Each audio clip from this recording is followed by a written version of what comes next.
Has this fellow no feeling of his business, sings in grave-making? Custom hath made it in him a property of easiness. 'Tis e'en so. The hand of little employment hath daintier sense. That skull had a tongue in it, and could sing once.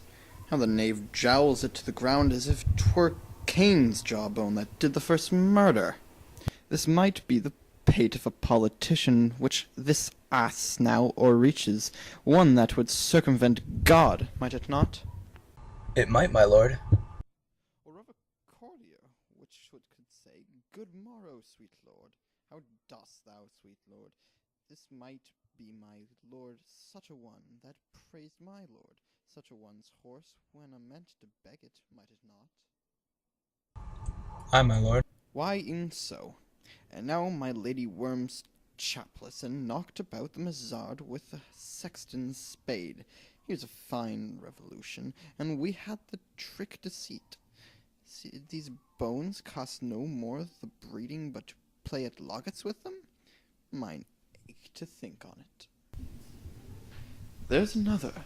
Why might not that be the skull of a lawyer? Where be his quiddities now, his quilities, his cases, tenures, and his tricks? Why does he suffer this mad knave now to knock him about the sconce with a dirty shovel, and will not tell him of his action and battery? This fellow might be in time a great buyer of land, with his statutes, his recognizance, and his fines. His double vouchers, his recoveries. Is this the fine of his fines and the recovery of his recoveries? To have his fine pate full of fine dirt. Will not his vouchers vouch him no more of his purchases, and double ones too, than the length and breadth of a pair of indentures? The very conveyances of his land will scarcely lie in his box. And must the interior himself have no more? Ha! I will speak to this fellow. Whose grave's this, sir? Mine, sir. But age with his stealing steps hath clawed me in his clutch, and hath shipped me into the land as if I'd ne'er been sought. I think it be thine, indeed, for thou liest in it.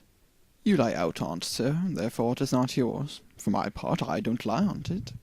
Yet it is mine. 'Tis a quick lie, sir, 'twill away again from me to you. What man doth thou do for? For no man, sir. What woman, then? For none either. Who is to be buried in't? One that was woman, sir, but, rest her soul, she's dead. How absolute the knave is! We must speak by the card, or equivocation will undo us. By the Lord, Horatio, these 3 years I have taken note of it.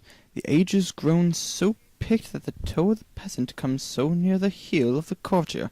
He gaffs his kibe. How long hast thou been a grave-maker? Of all the days in the year, I came to't that day our last King Hamlet overcame Fortinbras. How long is that since? Cannot you tell that? Every fool can tell that. It was the very day that young Hamlet was born. He that is mad, and sent into England. Ay, marry. Why was he sent into England? Why, because he was mad. He shall recover his wits there. Or if he do not, it's no great matter there. Why?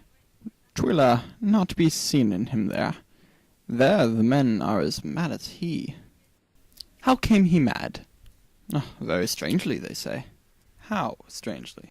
Faith, e'en with losing his wits. Upon what ground? Why, here, in Denmark. I have been sexton here, man and boy, 30 years. How long will a man lie in the earth before he rots?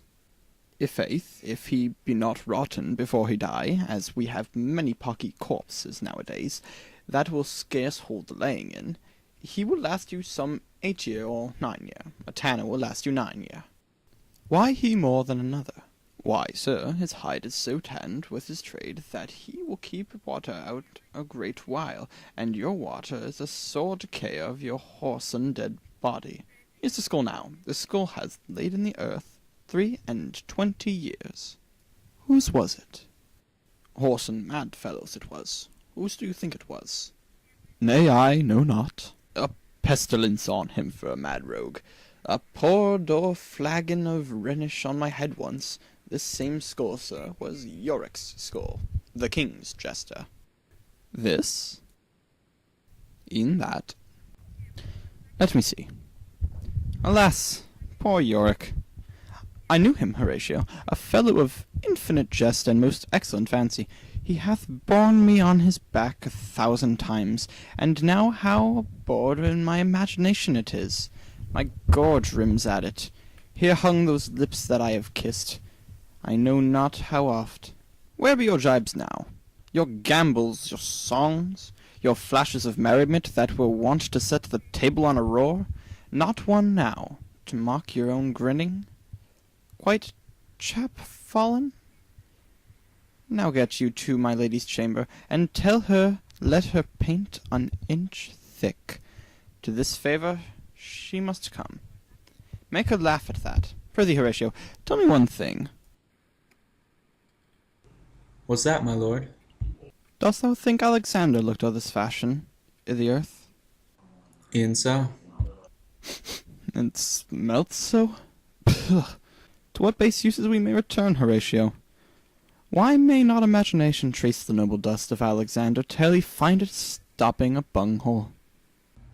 'Twere to consider too curiously to consider it so. No, faith, not a jot. But to follow him thither with modesty enough, and likelihood to lead it has. Thus, Alexander died. Alexander was buried. Alexander returneth into dust. The dust is earth, of earth we make loam, and why of that loam whereto he was converted might not stop a beer barrel? Imperious Caesar, dead and turned into clay, might it stop a hole to keep the wind away? Oh, that earth, which kept the world in awe, should patch a wall to expel the winter flaw. But soft, here comes the king.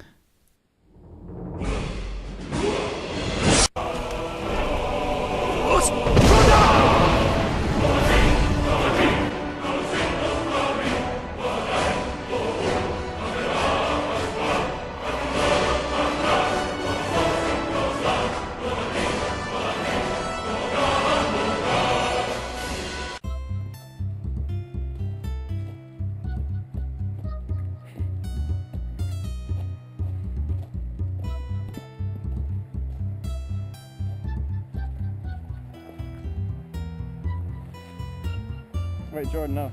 We have to wait 32 seconds to remember. I don't need to carry...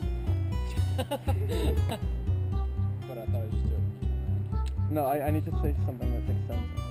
After you turn around? Yeah. Oh. Why don't I just lay this down over here for now? Is that alright? We'll come back for it. We have sword, shovel, jack. I will remember you. Okay. Ready? Never stop recording.